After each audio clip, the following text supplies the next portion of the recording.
They called it a slum, an embarrassment, a lawless black hole. But for more than 30,000 people, this was home. Kowloon Walled City stood like a scar in the middle of Hong Kong.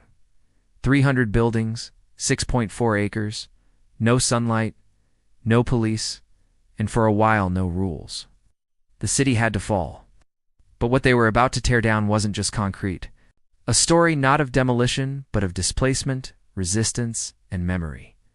By 1993, the government said it had had enough.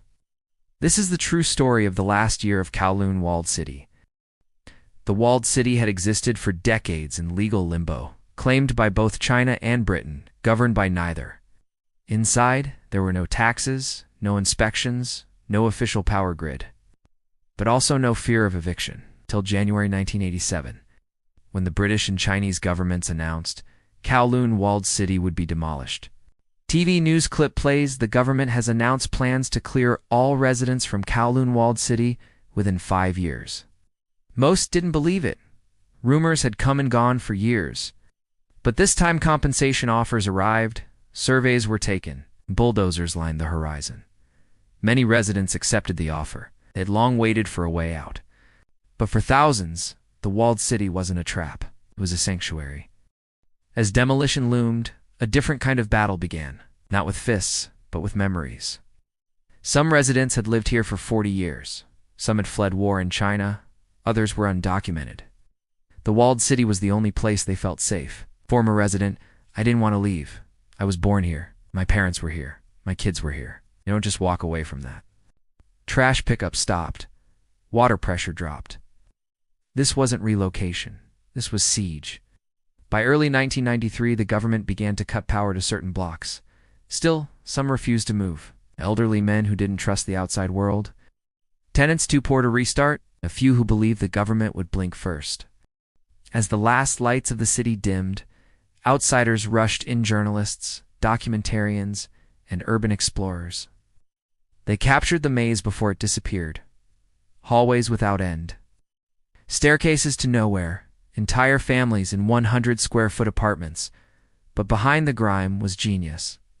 Homemade piping systems. Sky bridges of rebar. Markets stacked 10 stories high. This was architecture without architects. A living organism built by the people. Even as walls cracked and floors buckled, life continued. Kids played. Noodles boiled.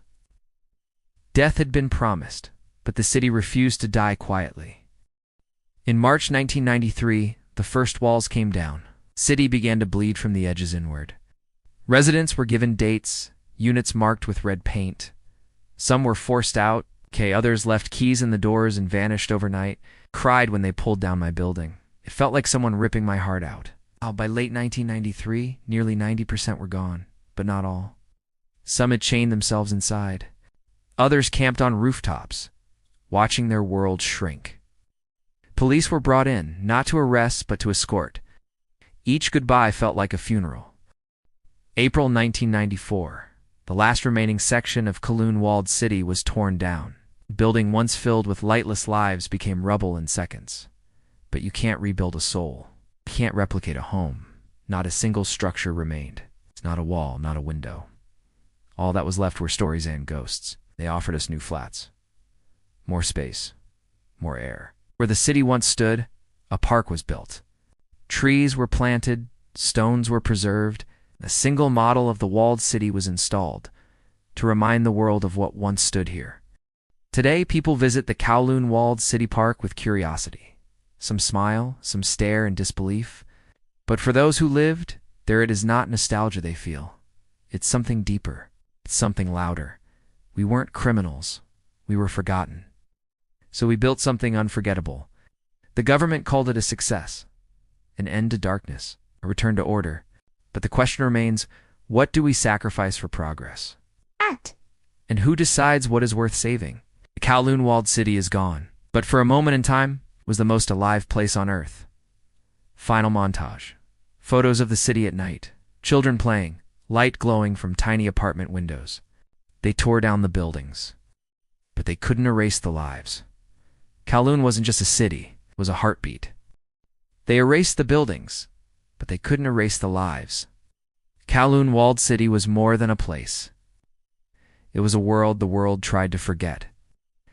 At Tatado, we bring those forgotten worlds back. If this story moved, you don't let it vanish like the city did. Subscribe to Tatado, share the truth, keep the memory alive.